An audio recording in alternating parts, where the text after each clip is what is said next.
Always remember that when you're going to use comparative, you need to be mindful of the formation of the word. So for example, when you are going to use one or two syllables, you just simply have to add ER there. So for example, cold, that's one syllable.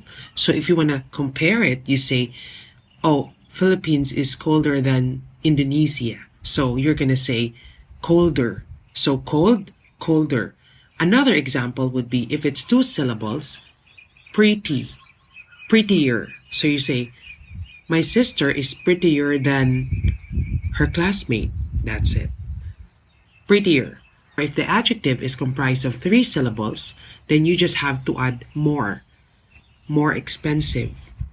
Expensive, so that would be three syllables. So we'd say, oh, that cell phone is more expensive than my cell phone. Okay? Never forget. Because most of the time, my students would say, oh, this place is more healthy. Healthier. Okay? Don't forget that.